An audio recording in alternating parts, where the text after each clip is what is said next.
Bom, queridos, estamos aqui para conversar coisas que têm a ver com Deus e com a vida. De Deus e da sua palavra não podemos falar sem pedir a presença divina, por isso vamos a fazer uma oração. Querido Pai, ilumina nosso entendimento para compreender o estudo que faremos agora. Em nome de Jesus. Amém. Veja, todo mundo quer ser feliz nesta vida. Eu acho que sou um louco para não querer ser feliz.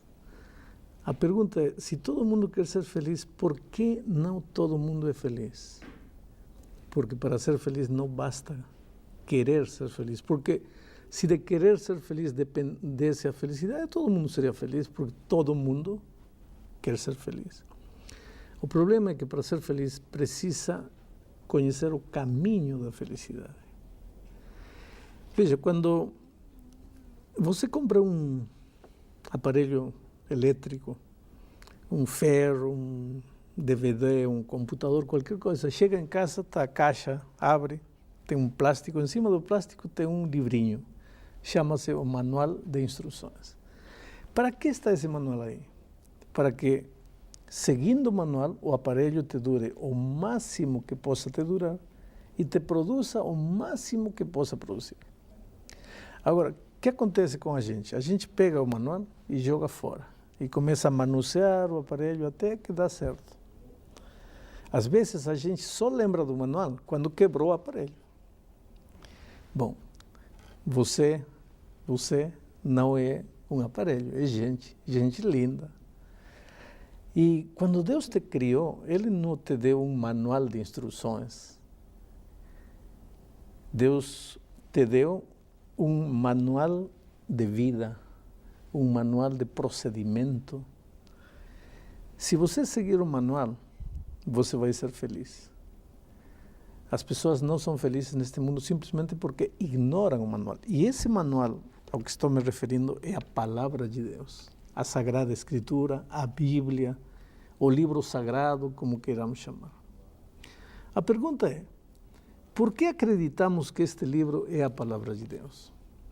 Então eu quero ler para vocês um texto que está registrado aqui em 2 Timóteo, capítulo 3, versículo 16, 17, diz assim: toda a Escritura é inspirada por Deus e útil para o ensino, para a repreensão, para a correção, para a educação na justiça, a fim de que o homem de Deus seja perfeito e perfeitamente habilitado para toda boa obra. Me impressiona isto que diz, perfeitamente habilitado para toda boa obra. O dia que o ser humano aceitar que este livro é a palavra de Deus e tomar os princípios e aplicá-los à vida, ele estará habilitado para toda boa obra, para ser um esposo feliz, um empresário produtivo, um filho feliz, um ser humano realizado, enfim. Por que tem muita gente derrotada nesta vida? Simplesmente porque não conhece o manual de instruções, não conhece o mapa, o roteiro, o caminho para ser um homem feliz. E eu acredito que este livro é a palavra inspirada de Deus, simplesmente porque o próprio texto bíblico diz que toda Escritura é inspirada por Deus. Vou ler um texto mais e vou dar lugar para algumas perguntas que vocês talvez queiram fazer. E esse segundo texto está aqui na segunda epístola de Pedro, capítulo 1, versículo 21. Diz assim: porque nunca jamais qualquer profecia foi dada por vontade humana. Entretanto, homens santos falaram da parte de Deus, movidos pelo Espírito Santo. Ou seja, os escritores bíblicos foram inspirados por Deus e Deus deixou com eles a mensagem que chega até nós hoje para nos mostrar o caminho da felicidade. Pastor, o senhor está falando sobre a inspiração, os autores. A Bíblia ela é composta por vários livrinhos, não é? Agora, foi um autor só, uma pessoa só que escreveu todas essas linhas, essas palavras? Nós temos ali o primeiro livro, Gênesis, o Apocalipse. Foi a mesma pessoa no mesmo período? Não. Foram 40 autores. E há uma coisa interessante, bom que você fez essa pergunta, porque veja, Moisés, que escreveu o primeiro livro da Bíblia, Gênesis, não conheceu São João, que escreveu o último livro da Bíblia, que é Apocalipse. E entre eles dois há uma diferença de mais ou menos 1500 e poucos anos. 15 séculos de distância entre ambos. E, no entanto, se você lê a Bíblia, você vai ver que parece que um dia os 40 escritores bíblicos se reuniram numa sala e combinaram. Eu escrevo de aqui até aqui, você continua de lá até lá, você vai aqui, você trata este tema, você este tema, porque tem uma unidade perfeita, dá a impressão de que foi um só autor, e não entanto foram 40 diferentes escritores. Por que tudo isto? Simplesmente porque por trás deles havia uma mente superior, a mente divina inspirando. E essa, para mim, é outra prova da inspiração da Bíblia, a unidade de mensagem. Pastor, mas o senhor acabou de colocar que foram 40 homens que foram usados, inspirados por Deus, não é, para escrever a Bíblia. Agora, esses homens, vocês dizem que foram inspirados por Deus, mas quem me garante que eles realmente foram inspirados? Porque eu posso chegar para o senhor, escrever um livro e falar, olha, pastor, eu fui inspirada e está aqui o meu livro, o senhor tem que acreditar nele. É verdade, é verdade. Como é que é isso? Se a declaração dos escritores bíblicos que dizem que foram inspirados por Deus fosse a única prova da inspiração da Bíblia, você teria razão. Mas acabo de mencionar outra razão para a inspiração da Bíblia, que é a unidade de mensagem. Como você explica que 40 autores que não se conheceram escreveram a mesma coisa? Mas tem mais, tem profecias bíblicas que provam que uma mente que conhece tudo, que conhece o futuro desde o passado, inspirou a esses escritores bíblicos. Por exemplo, só vou te mencionar o caso de Isaías. Aqui em Isaías 40, 22, encontro uma coisa interessante. Diz assim: Ele, referindo-se a Deus, é o que está assentado sobre a redondeza da terra, cujos moradores são como gafanhotos. Quer dizer, Isaías, muitos séculos atrás, dizia que a terra era redonda. Só que a ciência não acreditava. Vocês conhecem um pouco da história. Até 400 anos atrás, 500 anos atrás, as pessoas pensavam que a terra era plana, era quadrada, e a Bíblia dizia, não, a terra é redonda. Então a ciência daqueles dias dizia, quem tem razão? A Bíblia, aquele livro, ou a gente que é a ciência? Se nós, os cientistas, estamos dizendo que a Bíblia, que a terra é quadrada, é plana, é plana. E, no entanto, o 12 de outubro do ano 1492, Cristóbal Colombo chegou à América e provou para o mundo que a Terra é redonda. E a Bíblia tinha razão. Mas, para mim, a maior prova de que a Bíblia é a palavra de Deus é o poder transformador que a Bíblia tem. Porque você pode ler qualquer livro, história, geografia, literatura, aumenta teu conhecimento, aumenta tua cultura, mas tua vida não muda. Agora, é impossível ler a Bíblia sem que a tua vida não mude. Eu tenho visto jovens drogados, maridos que tinham abandonado a mulher, os filhos, bêbados, assassinos, ladrões, serem transformados pelo poder da palavra de Deus. Pastor, o senhor está falando sobre toda a Bíblia e a ação transformadora da Bíblia. Mas que Bíblia é essa? Porque esses dias eu fui numa livraria e eu vi ali, primeiro, Bíblia com capas, tinha capa rosa, branca, preta, tudo quanto era cor. E me parece que existiam algumas diferenças entre uma Bíblia e outra, principalmente entre os evangélicos e os católicos. Existem duas Bíblias? Como é que eu entendo isso exatamente? Veja, todas as Bíblias, evangélicas, católicas, sem religião, todas as Bíblias foram traduzidas dos mesmos originais antigos. Agora, naturalmente, a Bíblia foi escrita em hebraico e aramaico, o Velho Testamento, e em grego, o Novo Testamento. Mas a gente não fala nem hebraico, nem aramaico, nem grego. Então, era preciso que fosse traduzido para o português. Agora, se a pessoa que traduziu a Bíblia para o português era evangélico ou protestante, chamavam essa Bíblia de Bíblia protestante ou Bíblia evangélica. Se a pessoa que traduziu era um católico, chamam essa Bíblia de Bíblia católica. Mas todas as Bíblias são as mesmas Bíblias porque foram traduzidas dos mesmos originais. Pode haver diferença de palavras. Por exemplo, uma versão diz, e saindo Jesus da casa se dirigiu ao poço a beber água. Outra diz, e saindo Jesus do lar, dirigiu-se lá na fonte para beber água. Mas é a mesma coisa, praticamente. Pastor, mas a gente sabe que existem dois tipos de Bíblia, na verdade, né? Uma com um determinado número de livros e outra com alguns livros a mais. Então, por que esses livros não são considerados verdadeiros, não são considerados inspirados? A Bíblia tem 66 livros, mas a Igreja Católica reconhece 73 livros. Exato.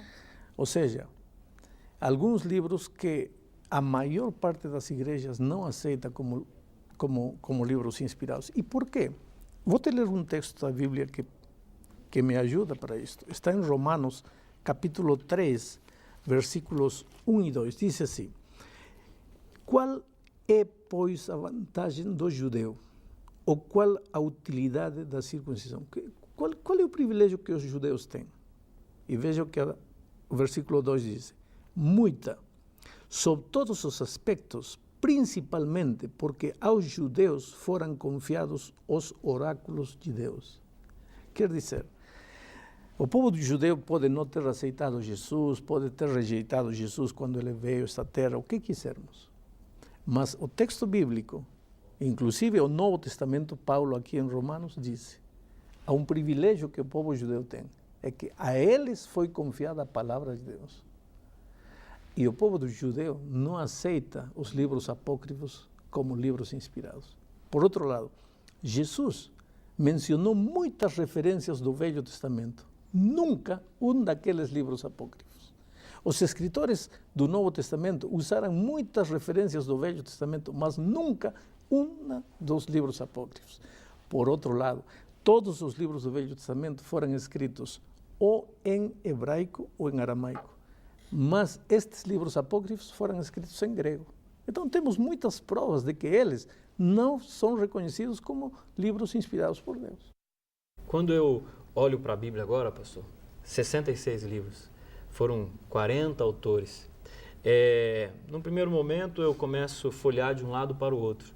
E eu confesso que às vezes eu fico meio perdido. Como que eu começo a estudar a Bíblia? Eu devo ler de capa a capa, devo ler apenas o Novo Testamento, apenas o Antigo Testamento. Quando chega em Apocalipse parece que as coisas ficam um pouco mais complexas, não é verdade? Como eu devo estudar a Bíblia? Em primeiro lugar, eu te diria uma coisa. Se a Bíblia foi inspirada por Deus, você só pode entendê-la por iluminação do Espírito Santo. Então, antes de ler a Bíblia, antes de estudar a Bíblia, o que você tem que fazer é pedir ajuda divina. Porque se você vai à Bíblia com uma atitude eminentemente humana, você não vai entender a Bíblia. Em segundo lugar, começa a ler pelas partes mais fáceis, porque eu tenho que reconhecer que pode haver alguns pedaços complicados da Bíblia.